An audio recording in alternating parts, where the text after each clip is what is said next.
अगर आप ओवरसीज़ पाकिस्तानी हैं और बाहर से पाकिस्तान के बैंक अकाउंट में यानी कि अपने बैंक अकाउंट में या अपने किसी रिलेटिव के बैंक अकाउंट में या किसी इमीडिएट फैमिली मेम्बर्स के बैंक अकाउंट में पैसे ट्रांसफ़र कर रहे हैं, तो 4 कंडीशन अगर आपने फॉलो ना की तो उस सारी रकम को आपकी इनकम बना दिया जाएगा और उस पर हैवी टैक्स चार्ज किया जाएगा। वो कौन सी 4 कंडीशंस हैं और कितनी अमाउंट तक वो कंडीशन अप्लाई होंगी, आज के छोटे से टॉपिक के अंदर हम इसको स्टडी करते हैं। आप देखें प्रैक्टिकल लर्निंग है, उसमें हूँ फ़हीम महबूब। तो इनकम टैक्स का जो ऑर्डिनेंस है उसका जो सेक्शन है 111 और सब सेक्शन 4 है, उसके अंदर बड़ी डिटेल में कुछ 4 कंडीशंस को बता दिया गया है कि अगर आप बाहर से, मैं ऊपर आपको पहले 3 तरह की डिफरेंट तरह की जो चीज़ें हैं वो भी हम डिस्कस करेंगे कि कैसे पैसे बाहर से आते हैं, लेकिन 4 कंडीशंस कौन सी हैं कि जो भी अमाउंट आप भेज रहे हैं वो फॉरेन करेंसी में होनी चाहिए, मतलब या वो यूएसडी हो या किसी भी करेंसी है, दिरहम है, रियाल्स हैं, कुछ भी हो, तो वो उसकी जो करेंसी है वो डिफरेंट होनी चाहिए। मतलब बाहर से आप पैसे जो भेज रहे हैं वो डिफरेंट करेंसी में हो और पाकिस्तान में आके वो जो भी एक्सचेंज रेट है उसके मुताबिक रियलाइज हो आपके अकाउंट में। उसके बाद कहता है the amount of the remitted into the Pakistan through normal banking channel, मतलब जो आपका बैंक अकाउंट है उसके अंदर वो जो अमाउंट है वो ट्रांसफ़र हो रही हो। अब नॉर्मल बैंकिंग चैनल के अंदर एक डिफरेंट सिनेरियो ये भी आता है कि आप अगर उस अमाउंट को जो है वो इस करेंसी एक्सचेंज के थ्रू भेज रहे हैं तो वो भी एक्सेप्टेबल है, मतलब आपके नाम पे हो और यहाँ पे आके जो भी ले रहा है ब्लड रिलेशन में कोई भी आपका रिलेटिव हो सकता है, तो आपके नाम पे वो ट्रांसफ़र होनी चाहिए। अभी मैं थोड़ी सी फर्दर डिटेल में भी इसको हम डिस्कस करेंगे कि वहाँ से जो आप भेज रहे हैं वो कितने मेथड से आप भेज सकते हैं।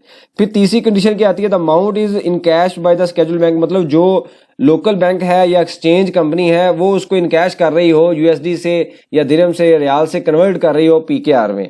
उसके बाद आता है कि जो भी एक्सचेंज कंपनी है या बैंक है, नॉर्मली ये बैंक में इसको प्रेफरेंस दी गई है, वो जो एक्सचेंज कंपनी है या जो बैंक है वो इनकैशमेंट सर्टिफिकेट भी आपको देगा, एफआरसी सर्टिफिकेट भी उसको बोलते हैं या उसको पीआरसी बोलते हैं, दोनों वर्ड एक्सेप्टेबल है। फॉरेन रेमिटेंस सर्टिफिकेट है, कुछ जो फॉरेनर बैंक है उसको वो यूज़ करते हैं, वरना प्रोसीड रिलेशन सर्टिफिकेट है। तो ये आपने सर्टिफिकेट भी उनसे लेना है कि वो सर्टिफिकेट के ऊपर ये लिखा होगा कि 1 यूएसडी था और ये उसका रेट था और इतनी अमाउंट पी के आ गई, यानी कि पूरे साल की या जो भी ट्रांजैक्शन है उस ट्रांजैक्शन का आपने सर्टिफिकेट लेना है। तो ये 4 वो वाली कंडीशन है जो पूरी होनी चाहिए। सबसे पहले आ गई कि वो करेंसी डिफरेंट होनी चाहिए, जो भी स्केड्यूल बैंक है वहां पे आए, स्केड्यूल बैंक उसको इन कैश भी करे और उसके बाद आपको एक सर्टिफिकेट भी इशू करे कि वाकई ही ये, अच्छा उस सर्टिफिकेट के ऊपर ये भी लिखा होगा कि ये किसने सेंड किए हैं, यानी कि उनका नाम भी लिखा होगा और कहाँ से आए हैं वो भी डिटेल अवेलेबल होती है सारी। तो ये बेसिकली 4 वो कंडीशंस हैं जो आपने फॉलो करनी है। अब क्वेश्चन ये पैदा होता है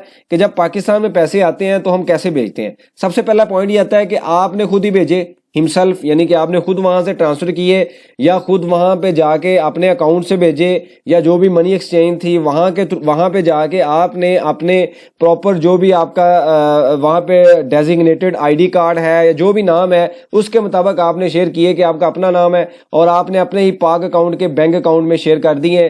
तो जब वो सर्टिफिकेट मिलता है तो वहां पे लिखा होता है किसने भेजे हैं, तो वहां से प्रूव हो जाएगा कि ये पैसे आपने खुद ही अपने बैंक अकाउंट में भेजे हैं, जो कि पाकिस्तान में आपका अपना बैंक अकाउंट है और वहां से आपकी फैमिली, फॉर एग्जांपल आपने वो कार्ड है अपने फैमिली मेंबर्स को दिया हुआ है, वाइफ को दिया हुआ है, बच्चों को दिया हुआ है, तो वो आपके अकाउंट में पैसे आते हैं, वो उसको यूज करते रहते हैं। जो भी उनके डोमेस्टिक जो खर्चे हैं उनमें से वो उसमें चीजें भी बाय हो सकती हैं, जो भी अगर आप एसेट परचेज कर रहे हैं या आप कोई इस तरह के खर्चे हैं तो आप वहां से यूज कर रहे हैं। दूसरी कंडीशन क्या आती है कि वहां से जो पैसे आए, ने किसी अपने दोस्त को कहा कि ये आपने उनको यूएसडी दे दिए, उन्होंने अपने ही अकाउंट से या अपने ही नाम से आपके पाकिस्तान बैंक अकाउंट में पैसे भेज दिए या आपके किसी फैमिली मेंबर के अकाउंट में पैसे भेज दिए। ये भी प्रैक्टिस काफ़ी देखने में आ रही है। जितने भी हमारे ओवरसीज क्लाइंट्स हैं उनमें पैसे किसी और ने भेजे होते हैं, अकाउंट किसी और का होता है, डिफरेंट तरह की ये भी चीज़ें देखने को मिल रही हैं। अब यहाँ पे क्या होगा कि जब आप सर्टिफिकेट लेते हैं, पीआरसी या एफआरसी सर्टिफिकेट मिलता है, तो वहाँ पे जो नाम लिखा होगा वो आपका नाम नहीं होगा, वो एबीसी का नाम होगा। तो अगर आपके ब्लड रिलेशनशिप या आप अपने अकाउंट में फॉरेन रेमिटेंस दिखाएंगे वेल्थ में, तो उसको प्रूव भी करना है कि आपने ही भेजा है, अदरवाइज एफबीआर इसको इनकम बनाएगा। क्यों बनाएगा, कैसे बनाएगा, वो भी अभी नीचे हम डिस्कस करते हैं। अभी सिर्फ हम ये देख रहे हैं कि प्रैक्टिस कौन सी फॉलो हो रही है।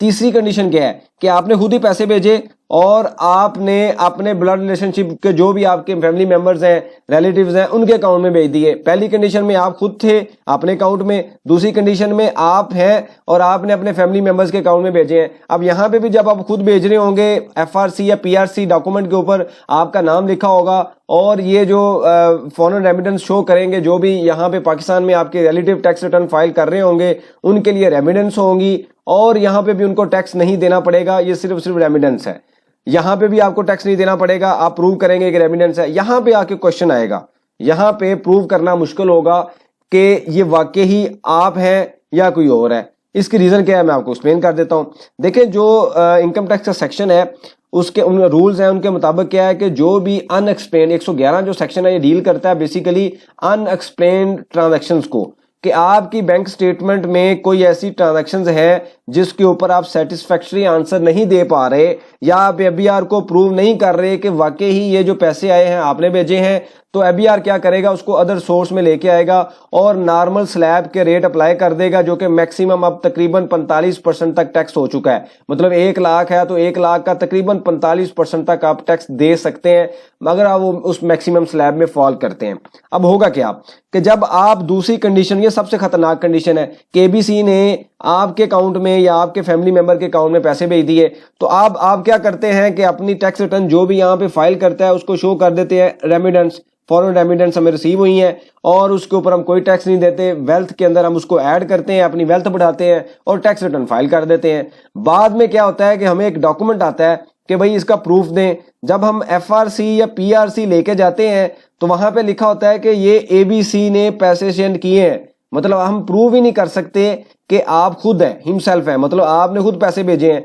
अब वहां पे आप जैसे मर्जी एक्सप्लेन करें कि जी मैंने अपने दोस्त को कहा था, अपने रिलेटिव को कहा, उन्होंने भेज दिए, एबीआर उसको एग्री नहीं करेगा। तो जब वो उसको एग्री नहीं करेगा तो वो क्या करेगा, उसको इनकम बनाएगा और उसको आपको टैक्स चार्ज कर देगा। हालांकि आप इस कंट्री में कंट्रीब्यूशन दे रहे हैं, बाहर से पैसे पाकिस्तान में इंजेक्ट कर रहे हैं, लेकिन अगर आपने रूल फॉलो ना किया तो आपको टैक्स देना पड़ेगा वहां पे। हालांकि अगर आप नॉर्मल रूल फॉलो करें तो टैक्स देना नहीं पड़ेगा। जैसे हमने पहली 2 कंडीशन में देखा है कि आप अपने बैंक अकाउंट में भेज रहे हैं, डॉक्यूमेंट पे आपका नाम लिखा हुआ है, कोई मसला नहीं है। आप अपने रिलेटिव के बैंक अकाउंट में भेज रहे हैं, डॉक्यूमेंट पे आपका नाम लिखा हुआ है, उनके लिए कोई मसला नहीं है। लेकिन दूसरी कंडीशन में एबीसी आपके अकाउंट में या आपके रिलेटिव के अकाउंट में भेज रहा है तो वो प्रूव ही नहीं कर सकेगा कि आपके रिलेटिव है। जब आप प्रूव नहीं कर सकेंगे तो ऑब्वियसली फिर एक क्वेश्चन रेज होगा इनकम का। एबीआर वो कहेगा कि जी आपने अनएक्सप्लेन्ड ट्रांजैक्शंस है, लिहाजा आप इसके ऊपर मुझे टैक्स दे दें। तो जब भी आपने ट्रांजैक्शन करनी है तो ये 4 कंडीशन आपने याद रखनी है। उसके बाद ट्रांजैक्शंस को हमेशा फेयर रखें। मैं बार बार दोबारा रिपीट करता हूं, इसके ऊपर हम बेशुमार डिस्कशन कर चुके हैं कि जब आप पैसे भेजें तो आप ऐसे ना किया करें कि अपने ए अकाउंट यानी कि अपने अकाउंट से भेजें बाहर से अपने ही अकाउंट बी अकाउंट में। मतलब आप बाहर बैठे हुए हैं, बाहर से आपने पैसे भेजे हैं और फिर आप अपनी वाइफ के अकाउंट में या रिलेटिव के अकाउंट में भेज रहे हैं, तो फिर इसके ऊपर भी एक लीगल इम्प्लीकेशन आ जाती है कि आपने जो आपको टैक्स रिटर्न के अंदर गिफ्ट दिखाना पड़ेगा कि आपने अपनी वाइफ को गिफ्ट दिया है, लीगल ट्रांजैक्शंस आ जाती हैं। उसके बाद उसकी असेसमेंट है, फिर उसके लिए स्टाम्प पेपर बनाए, डिफरेंट तरह की चीजें पैदा हो जाती हैं। तो अगर आपने पैसे भेजने हैं वाइफ को तो बाहर से ही उनके अकाउंट में भेजें ताकि कोई मसला ना आए, वो रेमिटेंस शो करें और आपकी जो सारी चीजें क्लियर रहें।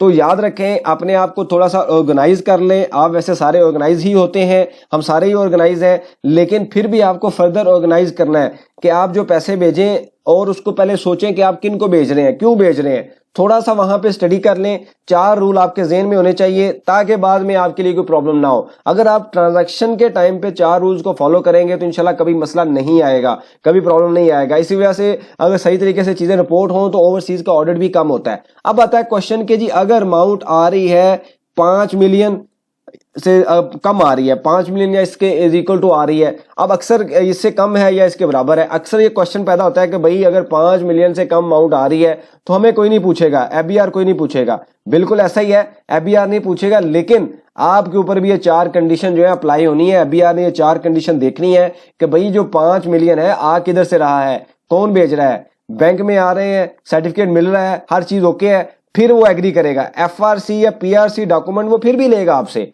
वो ये ठीक है नहीं पूछेगा कि कौन किसने भेजे हैं, लेकिन उस डॉक्यूमेंट के ऊपर तो लिखा होगा कि कौन सेंड कर रहा है, कहां से आ रहे हैं, और उसके बाद अगर आप उसको एक्सप्लेन नहीं कर पाएंगे और इस तरीके से आपने रिपोर्ट कर दिया तो वो ये समझता है कि जो पाकिस्तान में बंदा बैठा हुआ है, वो जो फॉर एग्जांपल मिस्टर ए है वो पाकिस्तान में है और हम कहते हैं मिस्टर बी ने बाहर से पैसे भेजे हैं, तो अगर हम इन 4 कंडीशन को फॉलो नहीं करेंगे तो वो ये कहते हैं जी मिस्टर ए यहाँ पे बैठा बाहर सर्विसेज दे रहा है और ये इसकी फॉरेन इनकम है और इसको डिक्लेयर कर रहा है एज ए रेमिडेंस। हम प्रूव नहीं कर सकेंगे, जब प्रूव नहीं कर सकेंगे तो वो अदर इनकम के स्लैब में उसको ऐड कर लेगा और आपको हैवी टैक्स चार्ज कर देगा। तो अगर आप 5 मिलियन या इससे कम भी ट्रांजैक्शन ले रहे हैं, इनकम आ रही है, फॉरेन रेमिडेंस आ रही है, आपके पास बाहर से पैसा आ रहा है, तो फिर भी आपने 4 कंडीशन पूरी करनी है। तो ये एक गलतुल आम स्टेटमेंट है कि 5 मिलियन से कम हमें कोई पूछेगा नहीं। उसके बाद आती है जी 5 मिलियन या इससे ज्यादा, ग्रेटर देन 5 मिलियन, तो वहां पे भी 4 कंडीशन पूरी होंगी, लेकिन फर्दर ये होगा कि एफबीआर उसको फर्दर डिटेल में देखेगा, कहां से आ रहे हैं, किस कंट्री से आ रहे हैं, कौन भेज रहा है, उसके साथ आपका रिलेशन क्या है, तो सारी चीजें वो फर्दर डिटेल में उसको स्टडी करेगा। अगर आप इस कंडीशन को फॉलो नहीं करेंगे, पूरी नहीं करेंगे और पाकिस्तान में आप बैठे हुए हैं और शो कर रहे हैं कि आपके रिलेटिव ने पैसे भेजे हैं, तो वो क्या करेगा, इसको आपकी इनकम बना के टैक्स चार्ज कर देगा। अगर आप बाहर बैठे हुए हैं और आप कंडीशन फॉलो नहीं कर रहे हैं और अपनी टैक्स रिटर्न में रेमिडेंस शो कर रहे हैं और आपने अदर किसी दूसरे ने भेज दी आपके अकाउंट में, तो फिर भी अगर आप प्रूव नहीं कर सकेंगे तो फिर भी आपको टैक्स चार्ज कर दिया जाएगा। तो ये सारी ट्रांजैक्शन बड़ी डिटेल में हमने स्टडी कर ली हैं। 3 कॉन्सेप्ट आपके जेहन में होने चाहिए। अगर ये 3 कॉन्सेप्ट जेहन में होंगे तो इंशाल्लाह गलती नहीं होगी। आप खुद भेज रहे हैं अपने बैंक अकाउंट में, ओके, कोई मसला नहीं है। आप खुद भेज रहे हैं अपने ब्लड रिलेशन के अकाउंट में, रिलेटिव के अकाउंट में, उनके लिए भी कोई मसला नहीं है, हम प्रूव कर सकेंगे। अगर किसी एबीसी ने पैसे आपके बाहर से आपके अकाउंट में भेज दिए, आपके ब्लड रिलेशनशिप के अकाउंट में आ गए या आपके रिलेटिव के अकाउंट में आ गए, फिर प्रूव करना मुश्किल है, फिर प्रॉब्लम क्रिएट होगी और टैक्स चार्ज कर दिया जाएगा। ये हम इस वजह से कह रहे हैं कि पहले, इससे पहले ओवरसीज का ऑडिट कम होता था। अब एफबीआर क्या कर रहा है कि उसने ऑडिटर की हायरिंग के लिए ऑलरेडी एक रिक्विजिशन जनरेट की हुई है, एडवर्टाइजमेंट दी हुई है। उसका प्लान ये है कि ज्यादा से ज्यादा टैक्स रिटर्न का ऑडिट हो और हमारे लिए जब ऑडिट होगा तो ऑब्वियसली उनके लिए कुछ इनकम भी जनरेट होगी। तो अब आपने भी अपने आप को प्रिपेयर करना है। अब चीजें उस तरह नहीं है, अपने आप को ऑर्गेनाइज करें, अच्छे तरीके से चीजों को मैनेज करें और जैसे ट्रांजैक्शन मैंने आपको बताई है स्टार्ट में ही इस तरह मैनेज कर लेंगे तो कोई मसला नहीं आएगा, आपके लिए कोई प्रॉब्लम नहीं होगी। इस रेलेवेंट कोई सजेशन हो, क्वेश्चन हो, मेंशन कीजिए, इसके ऊपर हम डिस्कशन करेंगे ताकि जो लर्निंग का प्रोसेस है कंटिन्यू रहे। बहुत शुक्रिया, जज़ाकल्लाह।